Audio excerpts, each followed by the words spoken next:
Բարև ձեզ սիրելի ունկնդիրներ, Փառք Աստծո, որ մենք այսօր էլ ողջ ենք եւ կենդանի ենք եւ առողջ ենք եւ կարող ենք գալ Աստծո ոտքի մոտ եւ սովորել իրենից, իր դասերը, իր զարմանահրաշ եւ մեր համար շատ կարեւոր դասերը։ Թող Աստված մեզ ների մեր մեղքերը եւ իր Սուրբ Հոգին մեզ տա, որպեսզի մենք Սուրբ Հոգով ուսումնասիրենք իր խոսքը եւ ճիշտ հասկանանք եւ Աստծո ողորմությամբ ու շնորհքով իրականացնենք մեր կյանքում Հիսուսի անունով խնդրեցի, ամեն։ Մենք գիտենք, որ այս երամսյակում ուսումնասիրում ենք Հովհաննեսի ավետարանը եւ արդեն հասել ենք 4 դասին, որը կոչվում է Քրիստոս Մեսիայի վկաները։ Հիշելու համարն է Հովհաննես 3:3 Հիսուսը նրան ասաց. Ճշմարիտ եմ ասում քեզ, եթե մեկը վերստին չծնվի, Աստծո արքայությունը չի կարող տեսնել։ Ուրեմն, երբ որ ամեն մարդ ծնվում է, նա ստանում է ծննդյան վկայական, հետո երբ որ ավելի մեծանում է, որոշ երկրներում ազնագիր են տալիս, որոշ երկրներում ինքնության քարտ, ինքնությունը ապացուցող քարտ, եւ նայում են այդ քարտին եւ տեսնում են ով է, ինչ է։ Ուրեմն Հիսուսը երբ որ ծնվեց, համոզված եմ, որ իրեն որպես Հովսեփի որդի գրանցեցին, եւ հիմա երբ որ արդեն ժամանակը հասել էր եւ ինքը պիտի ցույց տար, որ ինքը Աստծո որդին է, ոչ թե Հովսեփի որդին, եւ դրա համար ապացույցներ էին պետք։ Այսինքն ինքը պետք է ապացուցեր իր ինքնությունը, ինչպես են ապացուցում մարդիկ իրենց ինքնությունը։ Վկայությունների եւ վկաների միջոցով։ Հիսուսը արդեն շատ վկայություններ էր տվել իր հրաշքներով, որ արել էր,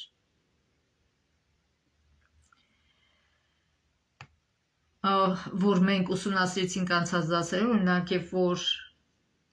ջուրը սարքեց գինի, մի քանի բոքոն հացով հազարավոր մարդկանց կերակրեց, ազնվականի որդուն բուժեց, կույրին բուժեց, Բեթեսդայի ավազանում անդամալույցին բուժեց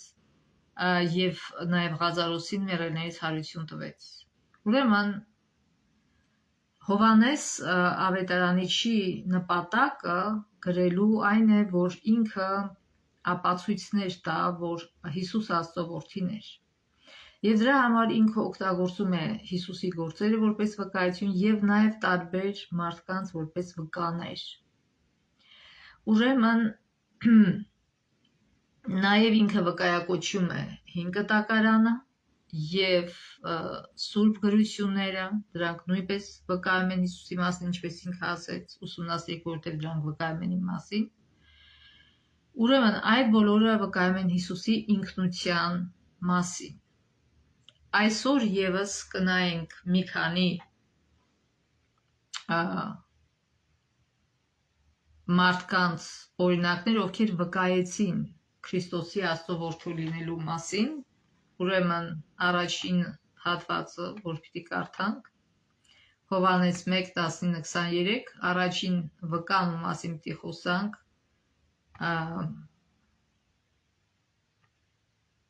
Հովհաննես Մկրտիչն է։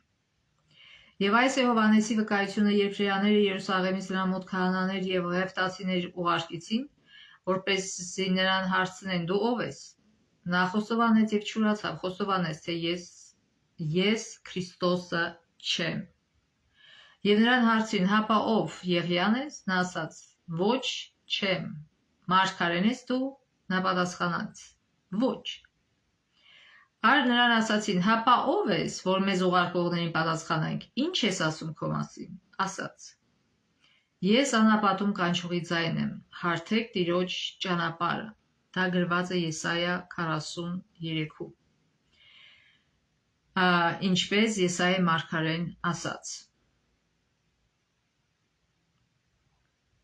Ուրեմն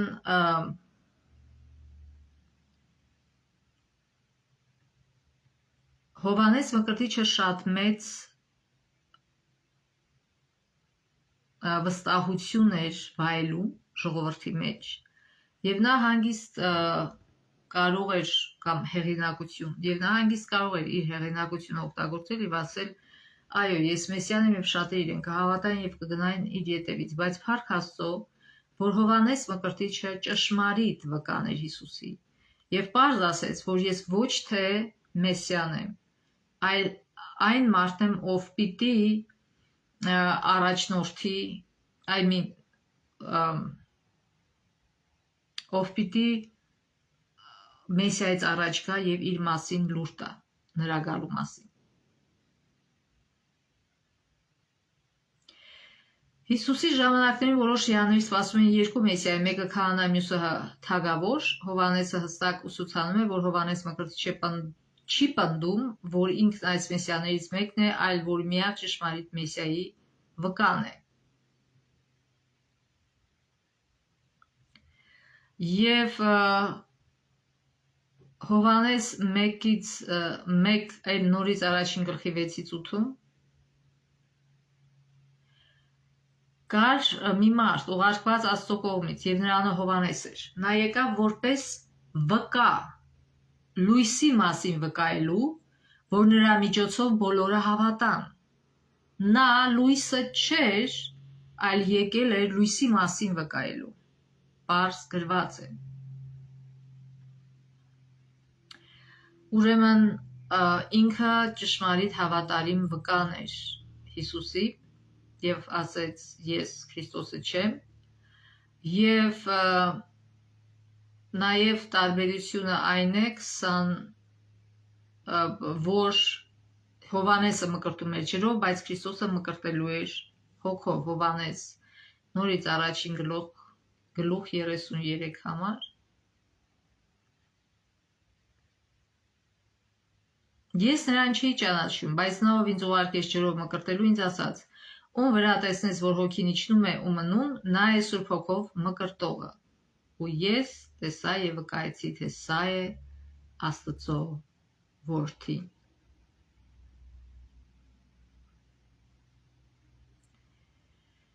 Նաեւ Հովհաննեսը ասում է, որ 1:27 Նա որ գալիս է ինձանից հետո եւ որ ինձանից էլ առաջ է եղել, որի կոշիկների կապերն արձակելու արժանի չեմ ես։ Ասում եմ, որ ես նույնիսկ արժանի չեմ մեսիայի կոշիկների կապերը արձակեմ։ Եվ ասում է ինձանից էլ առաջ է եղել։ Հովհաննես Մկրտիչը մոտարապես 3 ամսով մեծ էր Հիսուսից։ Եվ գիտեին, բայց Հովհաննես Մկրտիչը ասեց ինքը ինձանից առաջ է եղել, այսինքն նկատի ուներ, որ ինչպես որ Հիսուսը ասեց Աբրահամից առաջ ես եմ, նույնը վկայեց Հովհաննես Մկրտիչը, որ Հիսուսը նախքան երեխա ծնվելը եղել է երկնքում։ Եվ մի քանի ձևով այսպես Հովհաննես Մկրտիչը վկայեց Հիսուսի մասին։ Քրիստոսն առավել էր Հովհաննեսից, որտեղ նա Հովհաննեսից առաջ էր, ինչպես նոր կարդացինք։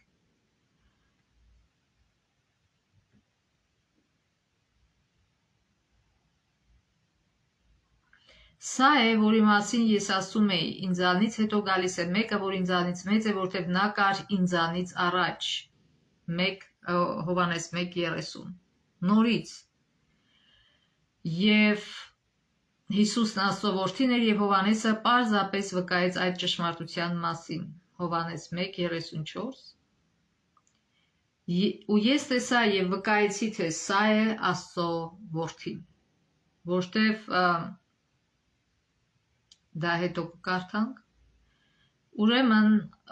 հիմա կարդանք Եսայի 40 գլխի 1-ից 5 համարները Եսայա 40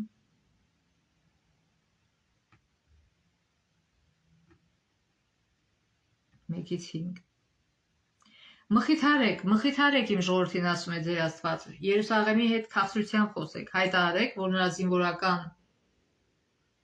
ծառայությունն ամբողջացավ որ թողություն է տրվել նրա անօրինությանը որ նա իր բոլոր մեղքերի համար Տիրոջ ձեռքից կրկնապատիկ հատուցում է ստացել։ Մի ձայն կանչում է. պատրաստեք Տիրոջ ճանապարհ անապատում, ուղի հարթեք մեր Աստծո համար ամայության մեջ։ Ամեն ձոր կբարձրանա, ամեն լեռ ու բլուր կնվաստանա, անհարթը կհարթվի եւ խորթուբորտ տեղերը կուղվեն։ Պիտի հայտնվի Տիրոջ փառքը եւ ամեն մարմին միասին պիտի տեսնեն այն, որտեղ Տիրոջ բերանն է այդ խոսել։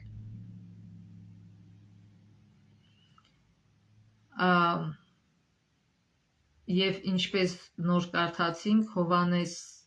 առաջին գլխի 23 համարը,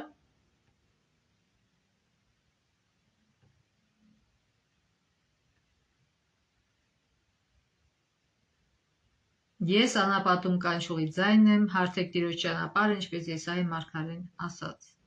Ուրեմն հնում, երբ որ թագավորները պետք է ճանապարհորդեին, եւ ճանապարհները շատ խորթուբորտ էին, թագավորի ճանապարհորդելուց առաջ ծառաներ էին ուղարկում, որ այդ խորթուբորտությունները ինչքան հնարավոր է հարթացնեն։ Եվ նույնը այդպիսով ի կատարումն մարգարեության Հովհաննեսը եկավ, որպեսզի մարդկանց սրտերը պատրաստի Հիսուսի համար։ Այսքան մեր սրտի խորթուբորտ տեղերը հավասարացնի, որպեսզի մեր սիրտը պատրաստ լինի Հիսուսին ընդունելու։ Հրեազգը փնտրում էր Մեսիայի, որն իրենց կազատագրի Հռոմից։ Ինչպես արդեն ասել ենք, Հովհաննեսի ավետարանի նպատակն էր փոխել նրանց հասկացողությունը։ Հովհաննեսը ջանում էր հասկացնել հրեաներին այն, ինչ որ ինքն էր հասկացել արդեն, որ այս առաջին անգամ, երբ որ Հիսուսը մարմնավորվել է փոքրիկ երեխայի մեջ, նա եկել էր որպես Աստծո գառ, մորթվելու մեր մեղքերի համար, այլ ոչ թե որպես մի թագավոր, որ պիտի ազատեր ինչ որ մեկի լծից։ Ուրեմն Հիսուսը գալիս էր, որ ազատի մեղքի լծից մարդկանց։ Եվ արդեն երկրորդ անգամ որ գա, այն ժամանակ որպես թագավոր կգա։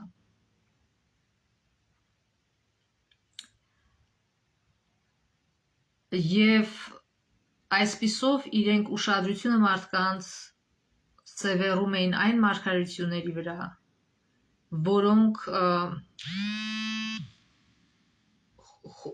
որոնք ղեկավարները խուսափում էին մեկնաբանելուց։ Այսինքն այն մարգարեությունները, որոնք Հիսուսի առաջին գալուստի մասն էր, որտեղ գրված էր, որ ինքը պիտի տարապի մարդկանց մեղքերի համար պիտի մեռնի, խուսափում էին դրանցից, եւ դրա համար այդքան սխալ տպավորություն է ստեղծվել մարդկանց մոտ, եւ հիմա աշակերտները ջանում են մարդկանց նորից վերադարձնել ճիշտ հասկացողությանը, որ Հիսուսը առաջին անգամ եկավ ոչ թե նրա համար, որ թագավոր ու իշխող լինի, այլ որպեսի խաչվի։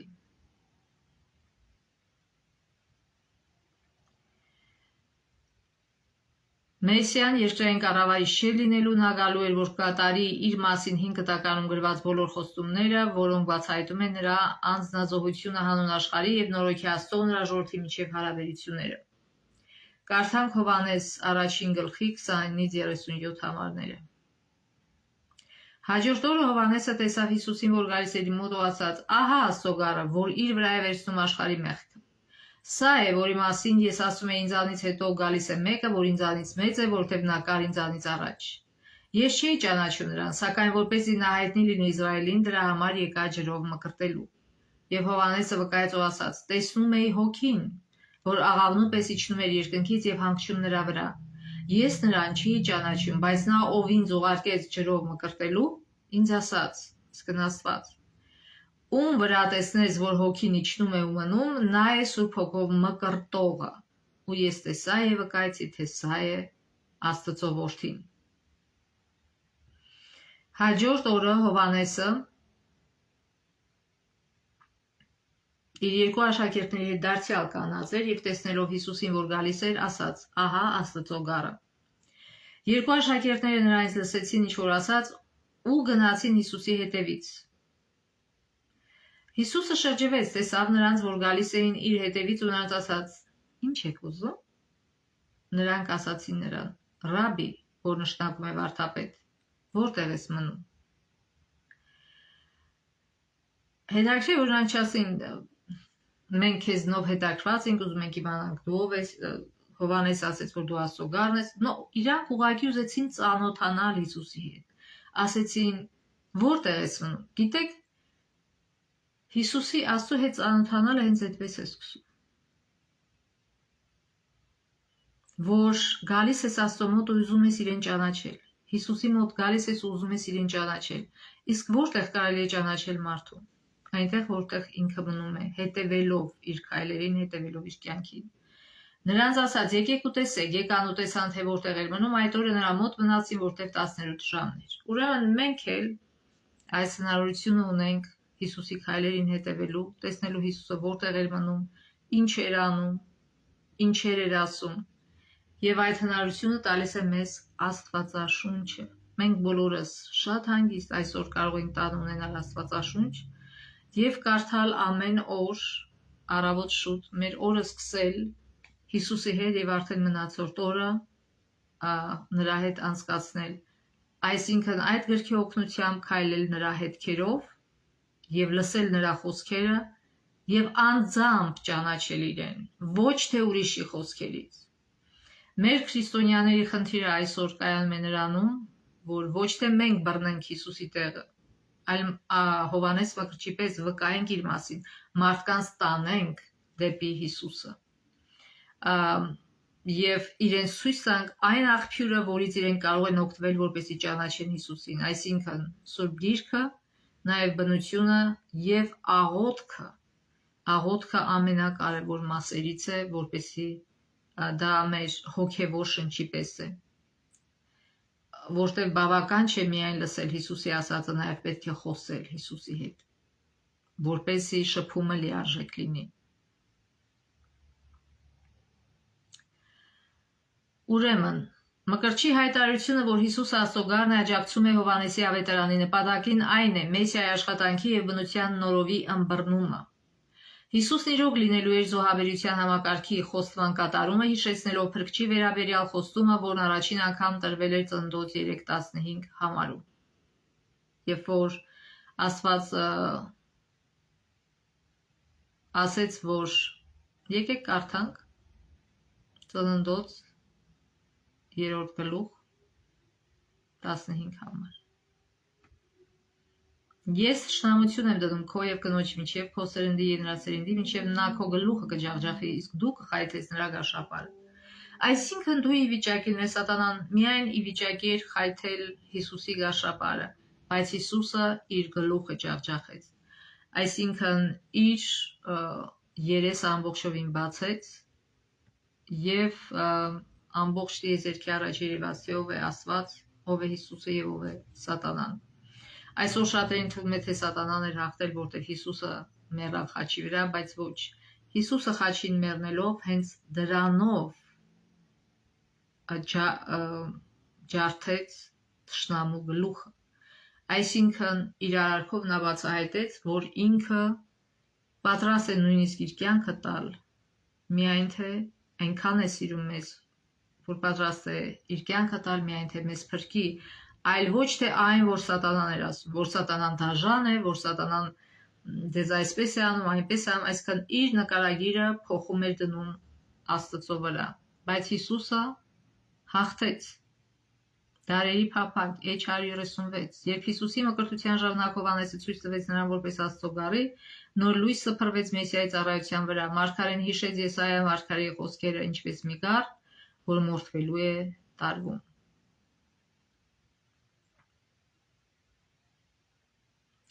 Կարդանք Մարկոս 10:45։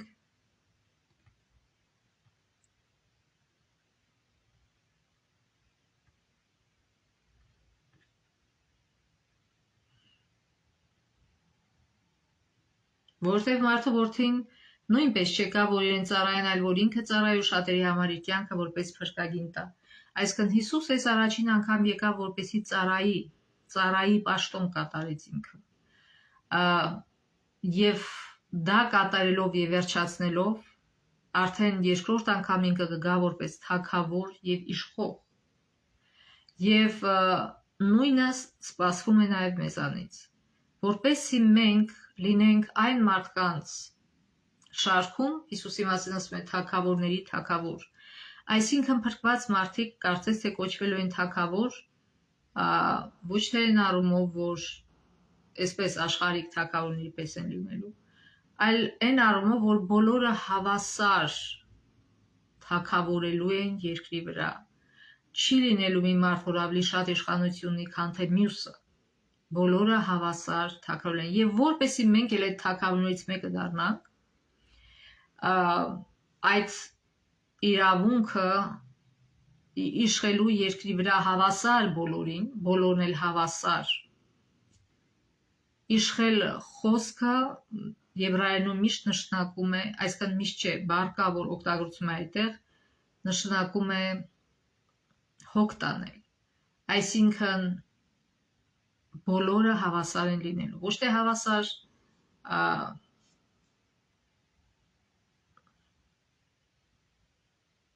ինչ որ այլ առումով, այլ բոլոր առումներով հավասար, այսինքն բոլորը թագավոր են լինելու։ Չի լինի մեկը, որ կճզմվի մյուսի կողմից, չի լինի մեկը, որ կհարստահարվի կամ ավելի ցածր կգնահատվի կամ ավելի վերևից կնայվի, բոլորը հավասար կթագավորեն։ Եվ որպեսզի այս թագավորների կազմում լինենք, մենք պետք է այստեղ սովորենք ծառայել, որտեղ այնտեղ միայն ծառայության հոգի կա,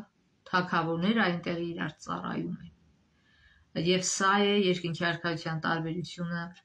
այստեղի երկրային արքայության հետ։ Նաև կարդանք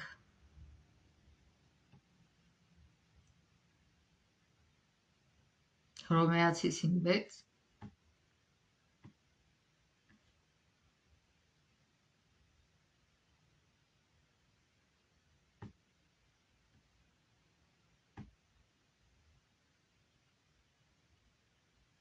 Որովհետև երբ մենք դեռ տկար էինք, Քրիստոսը որոշված ժամանակին մեռավ ամբարիշտների համար։ Այսինքն սա էր նպատակը Հիսուսի գալու, առաջին գալուստի նպատակը, եւ նաեւ առաջին Պետրոս 2:24 Առաջին Պետրոս 2:24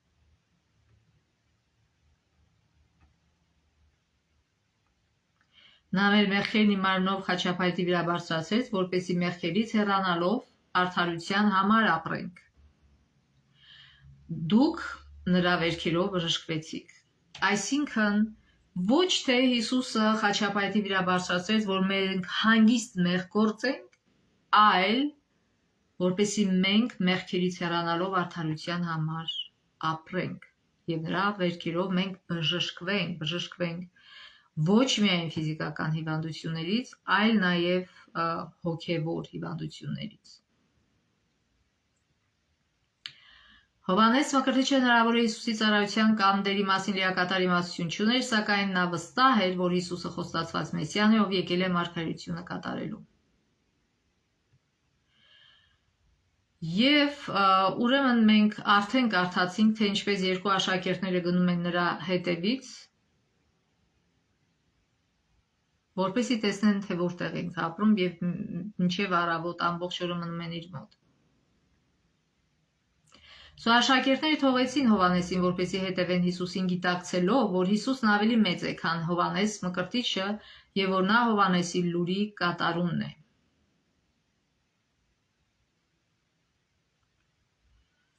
Հիսուսի հետ լինելու մեծ ցանկությամբ նրանք օրն անցկացրին նրա հետ, եւ ով գիտի թե ինչ զարմանալի բաներ նրանք սովորեցին եւ ինչ հրաշալի փորձառություններ ունեցան այդ ժամանակ, եւ դրանք երևի շատ արժեքավոր էին, որովհետեւ նրանք շուտապույտ ցանկություն ունեցան կիսվել իրենց փորձառությամբ իրենց մոտիկների հետ կամ ուրիշների հետ։ Դրանցից մեկը Անդրեասն էր, Պետրոսի եղբայրը, եւ ինքը շտապեց իր եղբորը մոտ Սիմոնի եւ ասաց. «Գտանք Մեսիային, որ Քրիստոս է նշանակում»։ Երբ Անդրեասը եղբորը բերեց Հիսուսի մոտ, Հիսուսը անմիջապես ցույց տվեց, որ ճանաչում է նրան, ասելով. «Դու Սիմոնն ես, Հովնանի որդին, դու պիտի կոչվես Կեփաս, որ Պետրոս է նշանակում Հովհաննես 1:42։ Հիսուսը գիտեր եւ հասկանում էր Պետրոսին, այն որ Հիսուսը ճանաչում է մարդուն Հովհաննեսի ավետարանի լեյտմոտիվն է, հիմնական սկզբունքը։ Եվ Հովհաննես 2:24-25-ում էլ ասում է, որ Հիսուսը ինքը իրեն երբեք ոչ մեկին չէր վստահում,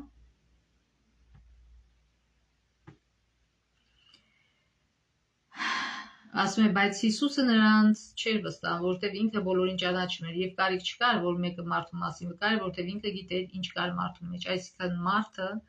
բաց գիրք է Հիսուսի համար։ Հիսուսը կարող է մյուս մարդը չիմանալ, թե ինչ է կատարում, բայց Հիսուսը լավ գիտի մեր բոլոր դրդումները եւ մեր ներքին աշխարհում ինչ է կատարվում։ Կարդանք Դարերի փափագիծեջ 130-ը, եթե Հովհաննեսն ու Անդրեասն ունենային քահանաների ու առաջնորդների անհավատ հոգին, նրանք չէին գա սովորելու Հիսուսի ոտքերի մոտ։ Այսինքն այս մարդիկ, որ կրոնական առաջնորդներ էին, իրենք անհավատ էին, անհավատի հոգի ունեին։ Չնայած իրենք գիտեին Աստվածաշունչը, բայց իրենք անհավատ էին։ Ինչու՞։ Որովհետև երբ որ դու մի բան գիտես, բայց չես հետևում դրան, նշանակում է դու չես հավատում դրան։ Նրանք մի բան էին սովորեցնում, բայց անում էին այլ բաներ, չար գործեր։ Եվ դրա համար չուզեցան Հիսուսին ընդունել, որովհետև իրենց շահերից չէր բխում Հիսուսին ընդունել։ Եվ ուրեմն նրանք մի բան ասում էին, ուրիշ բան անում էին, ինչպես Հիսուսը ասեց, կեղծավորները նստել են Մովսեսի աթոռին, բայց ինչ որ ձեզ սորացնում են արեք, բայց իրանց օրինակին մի հետևեք։ Ուրեմն, երբ որ մենք կարդում եւ անում ենք, այդ ժամանակ ենք մենք հավատացյալ։ Բայց երբ որ մենք գիտենք Աստծո խոսքը, դրանով մենք հավատացյալ չենք դառնում։ Երբ որ կատարում ենք Աստծո խոսքերը, այն ժամանակ հավատք ունենք։ Ուրեմն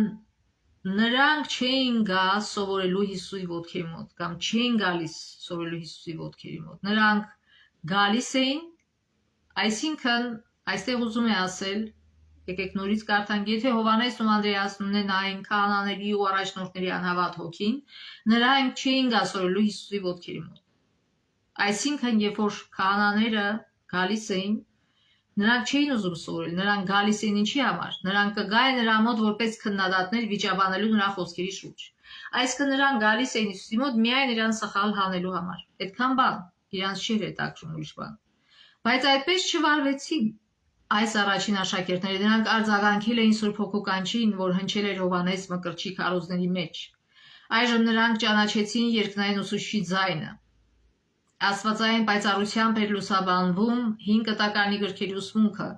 նոր լույսով էին բացահայտվում ճշմարտության համապարփակ թեմաները։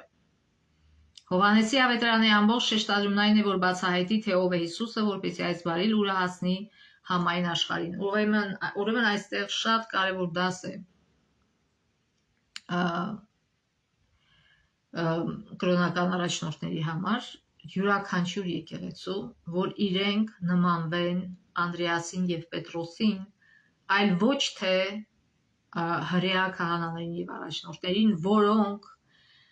լավ գիտեին Աստծո խոսքը, բայց բոլորովին չէին հետևում Աստծո խոսքին, այլ ձևով էին ապրում։ Իրենց կյանքով ցույց չէին տալի, որ իրենք Աստծուն ճանաչում են։ Հիմա կարդանք Հովհաննես առաջին գլխի 43-46 համարները, առաջին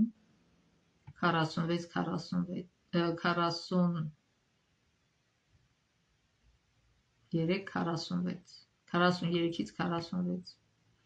Հաջորդ օրը Հիսուսը ցանկացավ Գալիլեա գնալ, նա գտավ Փիլիպոսին ու նրան ասաց. «Արի իմ հետևից»։ Փիլիպոսն էլ Բեթսայդայից էր, Անդրեասի ու Պետրոսի քաղաքից։ Փիլիպոսը գտավ Նաթանայելին ու նրան ասաց. «Գտանք նրան, ում մասին Մովսեսը օրենքի մեջ եւ մարգարեները գրել են, դա Հիսուսն է, Հովսեփի որդին Նազարեթից»։ Եվ Նաթանայելը նրան ասաց. «Հնարավոր է, որ Նազարեթից որևէ լավ բան դուրս գա»։ Փիլիպոսը նրան ասաց. «Արի եւ տես»։ Ուրեմն ըստ երևույթի Նազարեթը լավ հռչակ, այսինքն լավ բաներով հռչակված չէր։ Եվ հետաքրքիր է, որ ամեն մեկը իր ձևով վկայեց Հիսուսի մասին։ Օրինակ Անդրեասը եւ Փորքսա Պետրոսին ասեց քթել ենք Մեսիային։ Իսկ Ֆիլիպոսը Հիսուսին անվանում է մեկը, ում մասին գրել են Մովսեսն ու մարգարեները եւ ավելացնում է անունը Հիսուս Նազովրեցի։ Նազարեթ քաղաքի վերաբերյալ հիշատակում ընկերոջ սուր արձագանքն է առաջացնում։ Նաթանայելը թվում է կանխակալ կարծիք ունի Նազարեթ փոքրիկ քաղաքի վերաբերյալ։ Թագավորն անկասկած չէր կարող սերվել նման վայրից, որտեղ դա մի փոքրիկ տեղ էր, ոչ թե Երուսաղեմ պես մայրաքաղաք։ Նախապաշարումները հեշտությամբ կուրացնում են մարդկանց աչքերը, ոչ տեսնեն իրականություն այնպես, ինչպես այն գոյություն ունի։ Թվում է, թե Ֆիլիպոսը Նաթանայելի հետ ունեցած նախորդ զրույցներից հասկացել էր, որ նախապաշարումների հետ վարվելու ճիշտ միջոցը ոչ թե ինչ-որ բարձր փիլիսոփայական կամ աստվածաբանական փաստարկն է, այլ ավելի շուտ հրավիրել անհայտին անմիջականորեն տեսնելու կամ անձամբ առնչվելու ճշմարտության հետ։ Այսինքն ինքը չսկսեց վիճել եւ ապացուցել, ասեց արի տես, դու այդ հնարավորությունը ունես։ Եվ նույն խնդիրը մեր առջև է կանած, երբ որ մարդիկ կասկածում են, պետք չէ ասել վիճել եւ ապացուցել։ Ուղղակի պետք է ասել, արի տես, ահա Աստվածաշունչը, ահա Աստծո խոսքերը, տես ինչ է ասում Աստված։ Այսօր էլ մենք կարող ենք Հիսուսին տեսնել, որովհետև ունենք ավետարաններ, որտեղ ունենք Աստվածաշունչ։ Եվ մարդկանց հավատացյալի խնդիրը հենց դա է, որպեսզի մարդկանց դրդի ոչ թե իրեն հավատալ, այլ Աստվածաշնչին հավատալ, կարդալ Աստվածաշունչը եւ տեսնել, թե ինչ է ասում Հիսուսը։ Եվ ըստ երևույթին, այսինքն նա հենց այդպես էլ արեց Նաթանայելը, գնաց եւ տեսավ։ Հովհաննես 1:47-51 Հիսուսը տեսավ Նաթանայելին իր մոտ գալիս ու նրա մասին ասաց, ահա իսկական իսրայելցի, որի մեջ նենգություն չկա։ Նաթանայելը նրան ասաց, որտեղից ես ճանաչում ինձ։ Հիսուսը պատասխանեց նրան, նախքան Փիլիպոսի քեզ կանչելը, տեսա քեզ թզենու տակ կանգնած։ Նաթանայելն ասաց, Ռաբի, դու ես Աստծո որդին, դու ես Իսրայելի թագավորը։ Հիսուսը պատասխանեց, տեսեք ինչքան շուտ փոխվեց Նաթանայելի կարծիքը։ Անմիջապես ինքը խոստովանեց, այո, ընդունեց, որ իրոք դու ես Աստծո որդին, որտեղ տեսա, որ Հիսուսը կարդում էր ամբողջ կյանք, այսինքն նա գիտեր, որ ինքը աղոթք էր անում այդ թզենու տակ։ Հիսուսը պատասխանեց եւ նրան ասեց, հավատում ես, որտեղ քեզ ասացի, թե թզենու տակ տեսել եմ քեզ դրանից էլ ավելի մեծ բաներ պիտի տեսնես։ Եվ նրան ասաց, ճշմարիտ եմ ասում ձեզ, պիտի տեսնեք երկինքը բացված եւ Աստծո հրեշտակներին, որ բարձրանում եւ իջնում են մարդու որդու վրա։ Ուրեմն, այսինքն ուզում է ասել, դուք հիմա սովորական մեր ֆիզիկական աչքերով եք նայում աշխարհին եւ ֆիզիկական աշխարհն եք տեսնում։ Բայց սրանից հետո ձեզ առավելություն է տրվում հոգեվոր աչքերով նայել եւ հոգեվոր աշխարհը տեսնել, որտեղ հրեշտակները ծառայում են ձեզ, որտեղ որ բացես ֆիզիկական աշխարհից կա նաև հոգևոր աշխարհ, որտեղ կան այլ էակներ, որոնք ծառայում են մեզ, ծառայում են Աստծուն, Աստծո հրամաններն են կատարում ծառայելու մեզ։ Այսինքն Հիսուսը մեզ մտցնում է բոլորովին այլ աշխարհ եւ ցույց է տալիս, որ մեր կյանքը չի սահմանափակում միայն այս աշխարհով, ինչ որ մենք տենում ենք։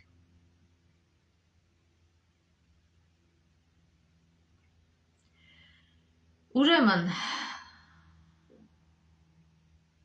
Նաթանայելի ընկերությունը Ֆիլիպոսի հետ ավելի ուժեղ էր, քան նախապաշարումը, եւ նրա կյանքն այդ պահից փոխվեց։ Հիսուսը լավ խոսքեր է ասում Նաթանայելի մասին եւ ինչը մեծապես հակադրի Հիսուսի մասին Հովհաննես Նաթանայելի ասած խոսքին չէ, ասում մի լավ բան ոնց կարա դուրս գա Նազարեթից։ Նաթանայելը զարմանքով է պատասխանում, քանի որ նախկինում չէր հանդիպել Հիսուսին, այնուհետև Հիսուս ակնարկում է, որ նրան տեսել է թզենու տակ, եւ այդ փոքրիկ ակնարկը համոզում է Նաթանայելին եւ փոխում է իր ամբողջ ընկալումը։ Աստվածային խորհրդամփացությամբ Հիսուսը Նաթանայելին տեսել էր այդ ծառի տակ աղոթելի ճշմարտությունը փնտրելիս։ Ապա Նաթանայելը կարևոր խոստովանություն է անում Հիսուսին կոչելով Ռաբի, Աստծո որդի եւ Իսրայելի թագավոր։ Տեսեք, թե ինչպես է ամենափոքր թվացող հայտնությունը հանգեցնում հավատի մեծագույն խոստովանության։ Եվ վերջին մասը, որ պիտի կարդանք, Հովհաննես 3 գլխի 1-ից 21 համարներն են։ Հովհաննես 3 1-ից 21։ Փարիսեցիներից մի մարդ կար Նիկոդեմոս անունով, որ հրեաների իշխանավոր էր։ Նա գիշերը Հիսուսի մոտ եկավ, այսինքն այս մարդը Սինեդրիոնի պատվավոր անդամ էր, բարձր էլիտայից էր։ Նա գիշերը Հիսուսի մոտ եկավ ու ասաց նրան. «Ռաբի, գիտենք, որ Աստծուց ես եկել իբրև վարդապետ, որտեղ ոչ ոք չի կարող գործել այն հրաշքները, որ դու ես գործում, եթե Աստված նրա հետ չլինի»։ Տեսեք, անկախ իրենից, ինքն էլ նույնիսկ չհասկանալով, ինքը վկայեց, որ Հիսուսը Աստծուց է։ Ասում Աստծուց ես եկել, ասում գիտենք։ Հետաքրքիր է, որ հոգնակի ասում, չի ասում գիտեմ։ Այսինքն ինքը նկատի ունի այդ ամբողջ էլիտային, նրանք հասկացել էին, չէ որ իրանք Աստվածաշունչ չէին ուսումնասիրում, նրանք հասկացել էին, որ Հիսուսը իրոք Աստծուց է եկել։ Բայց քանի որ Հիսուսը խոսում էր ինչ-որ բաներ եւ անում էր ինչ-որ բաներ, որ չէր համատեղում իրենց պատկերացման հետ, Մեսիայի, դրա համար կարծես թե դա խաթարում էր, բայց այս մարդը ուզում էր մինչև վերջ պարզեր։ Այսինքն ինքը արդեն ընդունում է, որ Հիսուսը Աստծուց ուղարկված ուսուցիչ է եւ դրանով իսկ իրենցից բարձր է։ Հիսուսը նրան ասաց. ճշմարիտ եմ ասում քեզ, եթե մեկը վերստին չծնվի, Աստծո արքայությունը չի կարող տեսնել։ Հետաքրքիր է, կարծես թե ինչ որ նրա Նիկոդեմոսի ասի հետ կապված բան չի ասում պատասխան Հիսուսը, բայց իրականում Հիսուսը, ինչպես ասացին, կարդում է մարդկանց սիրտը գրքի պես, բաց գրքի պես, եւ ինքը գիտեր ինչու է եկել Նիկոդեմոսը, որ Նիկոդեմոսը կասկածներ ունի, եւ դրա համար անմիջապես անցավ հենց իսկ այն թեմային, ինչի համար եկել էր։ Նիկոդեմոս ասում է, եթե մեկը վերստին չծնվի, Աստծո արքայությունը չի կարող տեսնել։ Ուրեմն ինչ նկատի ուներ այստեղ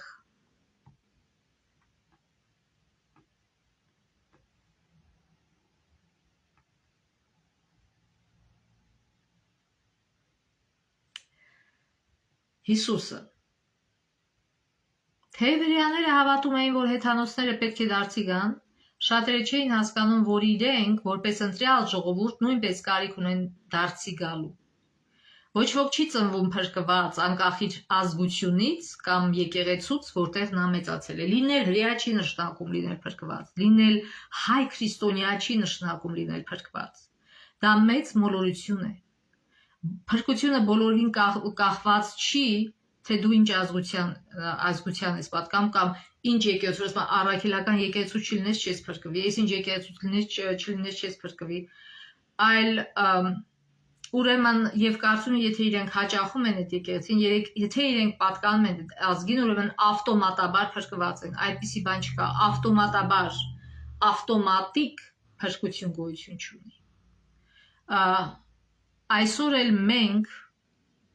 հավատացյալները կարող են մտածել, մենք արդեն դարձի ենք եկել, մենք ապաշխարության կարիք էլ չունենք, այդ դրսինները, ովքեր անհավատ են, ովքեր դարձի չեն եկել, թող դարձի գան։ Ոչ, նրանք էլ դարձի գալու կարիք ունեն եւ մենք էլ։ Երբ որ մարդը մկրտվում է գնում է եկեղեցի, չի նշանակում ինքը ավտոմատ ձևով դարավ սուրբ, մաքրվեց եւ էլ մեղք չի գործում, ոչ։ Դա նշանակում է, որ ինքը սկսեց ուղղակի ընդունեց իր մեղավոր լինելը եւ սկսեց այն ճամփան իրեն հանձնեց Հիսուսին, որպեսզի Հիսուսը մաքրի իրեն։ Իսկ Հիսուսը մի վայրկյանում մարդուն չի մաքրում, դա ամբողջ կյանքի տևողություն է։ Եվ ուրեմն շատ անգամ մարդիկ համեմատում են եկեղեցին հիվանդանոցի հետ, որտեղ այն մարդիկ, ովքեր ընդունում են, որ իրանք հիվանդ են, գալիս են բուժվելու, հոգևոր հիվանդ են, մեղքեր ունեն։ Եվ չի նշանակում, որ գալիս են եկեղեցի, ուրեմն վերջ, արդեն մեղքեր չեն անում։ Բոլորովին։ Երբ որ գալիս ես հիվանդանոց, հիվանդանոցը տրամադրում է բուժում, տրամադրում է դեղեր, բայց մարդկա ազդում է, բուժվում է, մարդկա չի ազդում, մեռնում է, օրինակ ասենք թե թոքախներին տալիս են որոշակի դեղեր, որպեսզի իրենք բուժվեն, նույն դեղերը տալիս են բոլորին, բայց ոմանք ապրում են, այդ դեղերը օգնում են նրանք ապրում են, ոմանք էլ մեռնում են, մնում են հիվանդանոցում, մեռնում են։ Նույն դեղերն էին տալի, բայց ոմանց օգնեց, ոմանց չօգնեց։ Հիմա նույնը Աստվածաշունչն է։ Դա մեծ դեղ է։ Եկեղեցի գնալը մեր համար դեղ է։ Մենք գնում ենք, աստուն ենք երկրպագում, Սուրբ Հոգով ենք լցվում, բայց կախված է մարդուց, մարդու ընտրությունից, իր վերաբերմունքից։ Եթե դու գնում ես եկեղեցի, հպարտ սրտով, ես արդեն փրկված եմ, ես լավն եմ, քան թե դրսինները, ինչպես են փարիսեցին, որ աղոթում էր, ես այնքան լավն եմ, լավ այս մաքսավորի պես չեմ, 10-անորդ եմ տալի, էս էմա, եթե այդ հոգով ենք մտնում եկեղեցի, Աստծո դեղերը մեր վրա չի գործի, ինչի, որտեղ մենք չենք ընդունում, չենք էլ ընդունի այդ դեղերը, որտեղ մենք կարծում ենք, որ մենք այդ դեղերի կարիքը չունենք։ Ուրեմն նույն ձևով մտածում են հրեաները։ Իրանք կարծում են մենք հրեա ենք, մենք Աբրահամի որդին ենք, մենք փրկված ենք։ Ոչ։ Մեր փրկությունը կատարվում է օրից օր, մեր նայած թե մենք ինչ ընտրություն ենք անում եւ նայած թե ինչպես ենք իրագործում մեր ընտրությունները եւ ինչպես Պողոս Առաքյալը ասեց, ես չեմ համարում, որ հասել եմ, բայց անցյալը մոռանալով նկրտում եմ առաջ։ Այսինքն նույնիսկ Պողոսն է խոստովանում, որ այո, ես Պողոսը, որ այսքան ահռելի գործ եմ արել Աստծո համար, ոչ, մինչև կյանքի ավարտը դեռ պայքար կա մղելու։ Իսկ վերջում ինքը ասեց, ես պայքարը մղեցի, իմ ազնիվ պայքարը մղեցի եւ հիմա արդեն պատրաստ եմ գնալու։ Այսինքն պայքարի մեջ է մարդը։ Եկեղեցուց դուրս, եկեղեցուց ներս պայքար է գնում։ Եկեղեցուց դուրս մարդկանց վրա էլ է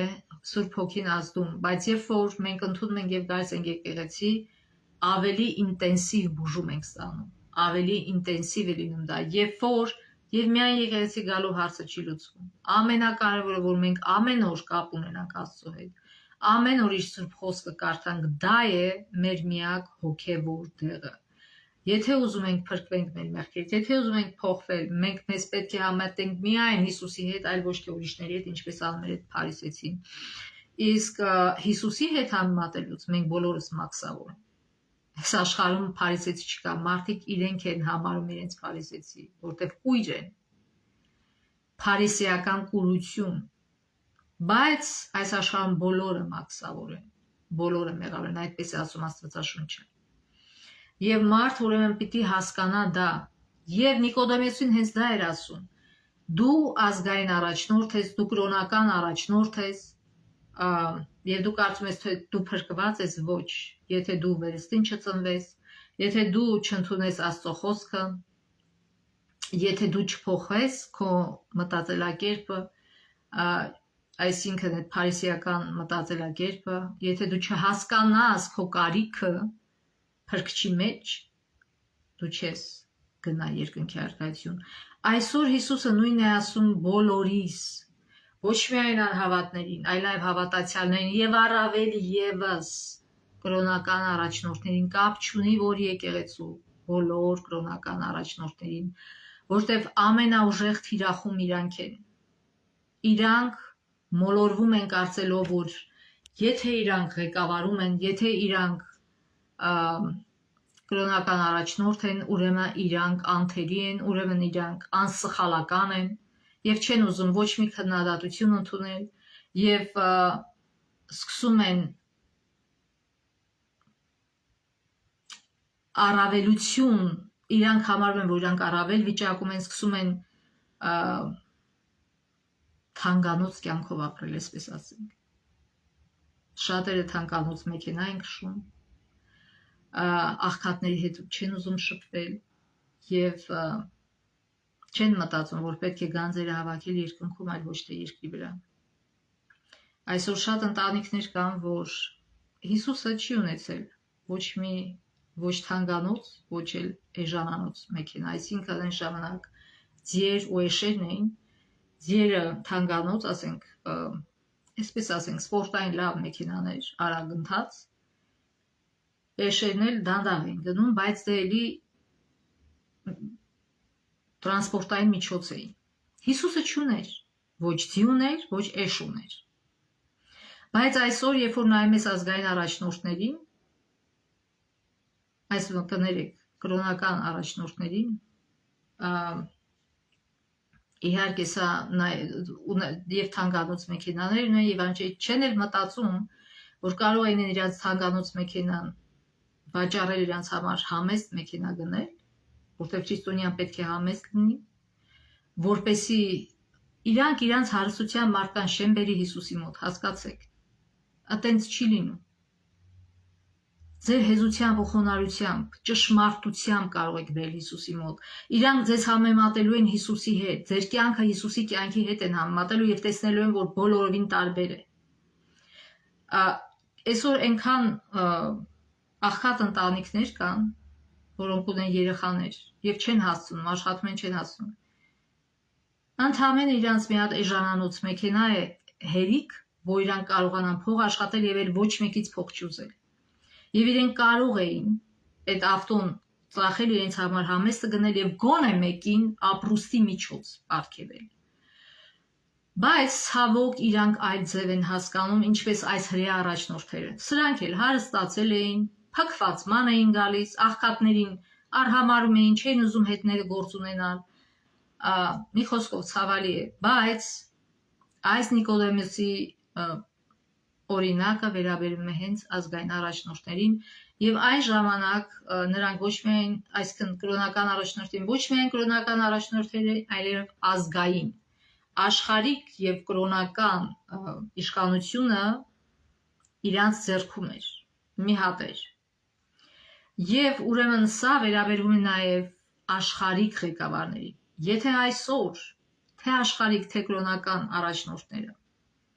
իրոք հետևեին Աստծո խոսքին, իրոք իրենց խորհրդատուն սարքեին Աստծո խոսքը, այսօր այսքան ողբերգություն չէր լինի։ Ցավոք տարապում են երեխաները, տարապում են անմեղ մարդիկ, ջահել երիտասարդ մարդիկ են մեռնում հարուստների շահերի համար, առանց հասցնելու ճաշակել այս կյանքը եւ միգուցե եւ ընտրություն կատարելու իրենց հավիտենական փրկության վերաբերյալ եւ միայն սատանան է ուրախանում դրա վրա։ Եվ ուրեմն այսօրվա դասը շատ վերաբերում է նաեւ մեր հասարակ հավատացյալներին եւ նաեւ կրոնական առաջնորդներին։ Ուրեմն հրեաների հրաշալի ժառանգությունը, որ գալիս է Աբրահամից, նրանց անկասկած շատ հստակ առայրություններ էր տվել, բայց դա ինքնին բավարար չէր։ Այդ առավելությունները փրկություն չեն տալիս։ Հիսուսն այն երակայելի բան ասաց Նիկոդեմոսին, որ նա Իսրայելի ուսուցիչն ու կառավարիչը պետք է վերստին ծնվի։ Այսինքն Նիկոդեմոս, դու կարծում ես, թե դու փրկված ես, թե դու ապաշխարության կարիք չունես, ոչ, ունես։ Բոլորը ունեն այս երկրի վրա։ Դուք վերին արտու ցորենը չեք։ Ձեր ադամանդներով, ձեր թանկանոց տներով, ավտոներով դուք չեք մարդկանց դարձի բերի, հասկացեք։ Եթե իհարկե ձեր կյանքի նպատակը մարդկանց դարձի բերելն է, այլ ոչ թե ուղղակի այնպես է թվում, որ ձեր կյանքի նպատակը ուղղակի այս կյանքը վայելելն է։ Բայց այդպես չէ, Հիսուսը երբեք չասաց, եթե հետևեք ինձ կվայելեք այս կյանքը։ Ոչ, ասեց, եթե ինձ հալածել են, ձեզ էլ են հալածելու։ Եթե ես այսքան նեղություն եմ կրել, դուք էլ եք կրելու։ Այո, այդ նեղությունների մեջ ես ձեր հետ կլինեմ։ Ձեզ չի նշանակում, գիտեք, նեղությունից ու լենությունից կախված չի մարդու երջանկությունը։ Մարդ կարա նեղության մեջ լինի, Հիսուսի հետ լինի եւ երջանիկ լինի, մարդ կարա լենության մեջ լինի, առանց Հիսուսի եւ դժբախտ լինի։ Պետք է այս ճշմարտությունները շատ խորն են եւ պետք է անպայման հասկանալ։ Ամենավտանգավոր վիճակում կանած են կրոնական եւ աշխարհիկ առաջնորդները։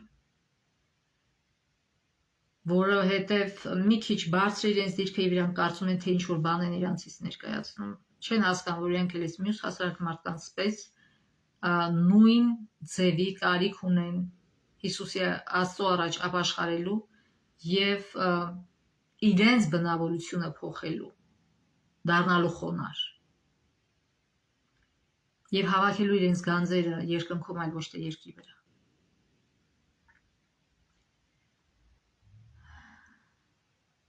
Այսուհետև Հիսուսը Նիկոդեմոսին առերեսեց նրա հոգևոր անգիտության հետ։ Դու Իսրայելի վարդապետն ես, ու դա չգիտես։ Կշտամբանքը պետք է որ ցնցող լիներ։ Թեև այն ժամանակ Նիկոդեմոսը բազմաթիվ հարցեր ուներ Հիսուսի վերաբերյալ, բայց հետագայում նրա կողմն էր Հիսուսի հետևորդների հետ միասին, երբ որ Հիսուսը մեռավ, կարդանք Հովհաննես 10:39։ Սա վերջին համարն է, որ պիտի կարդանք։ Երբ որ Հիսուսին պետք է, երբ որ Հիսուսը մեռավ եւ պիտի թաղեին, ոչ միայն Հովսեփը եկավ, որը նույնպես փարիսեցի էր, էլիտայից էր, այլ նաեւ 39 համար ասում է։ Եկավ նաեւ Նիկոդեմոսը, որը սկզբում գիշերով էր Հիսուսի մոտ եկել եւ հալվայի հետ խառնված մոտ 100 լիտր զմուրս բերեց։ Այսինքն Նիկոդեմոսը վերջի հասկացավ եւ ընդունեց Աստծո ճշմարտությունը, իր ինքնագոհությունը եւ այդ ինքնախապկանքը թողեց, իբր թե ինքը սուրբ է, իբր թե ինքը լավն է,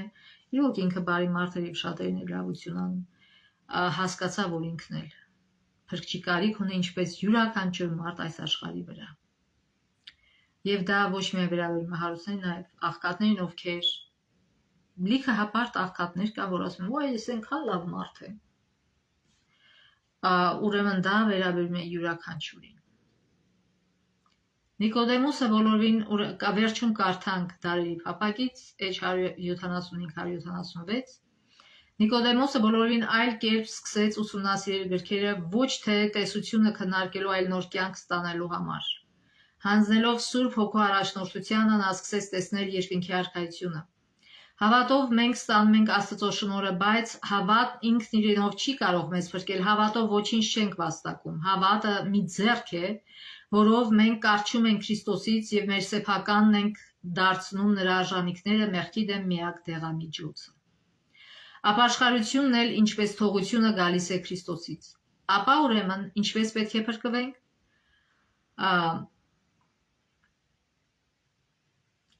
Եվ ինչպես Մովսեսն օձը բարձրացրեց անապատում, այնպես էլ մարդու որդին է բարձրացվել եւ ամեն ոք, ում խաբել եւ խայթել օձը, կարող է նայել եւ ապրել։ Ահա Աստծո գառը, որ վեր է առնում աշխարհի մեղքը։ Խաչից շողացող լույսի ներքո բացահայտվում է Աստծո սերը։ Նրա սերը մեզ դեպի իրեն է գրավում։ Ու եթե մենք չհակառակվենք այդ սիրուն, կառաջնորդվենք դեպի խաչը, նրա առջև ապաշխարելով մեր բոլոր մեղքերից, որոնք խաչել են փրկչին։ Այն ժամանակ Աստծո հոգին հավատի միջոցով նոր կյանք է ստեղծում հոգու մեջ։ Մտքերն ու ցանկությունները հնազանդվում են Քրիստոսի կամքին։ Սիրտն ու բանականությունը վերստեղծվում են նրա պատկերի նմանությամբ, ով աշխարհում է ամեն բան մեր մեջ իրեն հնազանդեցնել։ Ու երբ Աստծո օրենքը կնքվում է մեր հոգում եւ սրտում, այն ժամանակ Քրիստոսի հետ միասին կարող ենք ասել քո կամքը կատարել կամեցա, ով Աստված Սաղմոս 48։ Ուրեմն թող Աստված մեզ խոնար հոգի տա։ Գիտեք, երբ որ ընդունում ենք, որ այո, մենք սխալական մեղավոր մարդիկ ենք, Սուրբ Հոգին սկսում է ինտենսիվ ձևով մեր վրա ազդել։ Ինքը բերում է մեր աչքի առաջ մեր կյանքի սխալները, մեղքերը, որոնք մենք կարծել ենք, որ բոլորովին էլ սխալ չի, բոլորովին էլ մեղք չի։ Ասենք թե օրինակ, խոսացել ենք մի աղքատ մարդու հետ sense վերևից կոպտելով, արհամարելով, դա մեղք է։ Եվ Սուրբ Հոգին անմիջապես հիշացնում է եւ մենք ամաչում ենք մեր վարմունքից։ Այսինքն թույլ տանք Սուրբ Հոգուն, որպեսզի նա մեզ հանդիմանի, որպեսզի նա մեզ տանի դեպի ապաշխարություն, որպեսզի նա մեզ նաև մխիթարի, երբ որ ապաշխարում ենք ինքը մեզ մխիթարում է եւ հավաստիացնում է, որ մենք ստանում ենք մեղքերիներում եւ քայլ առ քայլ փոփոխվում է մեր ներքին աշխարհը, մեր բնավորությունը եւ մենք ավելի ու ավելի նմանվում ենք Հիսուսին եւ հեզությամբ ու խոնարհությամբ մարդիկ շատ հաճախ սխալ են հասկանում այս բառերը, սկսում ենք օգնել մարդկանց եւ ստանում ենք Հիսուսի բնավորությունը, նրա պես ծառա ենք դառնում այս աշխարհում, օգնելով մարդկանց, բարիք անելով նրանց, որպեսզի երբ որ Հիսուսը գա, թագավորների թագավորը, մենք էլ այս թագավորներից մեկը լինենք, որտեղ իրական հավասարություն է լինելու, մարդիկ իրար ծառայելու են եւ բոլորն էլ եւ ծառայեն լինելու եւ թագավոր, այսպես ասենք, որտեղ Հիսուսը կոչվում է ծառաների ծառա եւ թագավորների թագավոր եւ դա պատահական չէ, ծառաների ծառա, թագավորների թագավոր լինենք եւ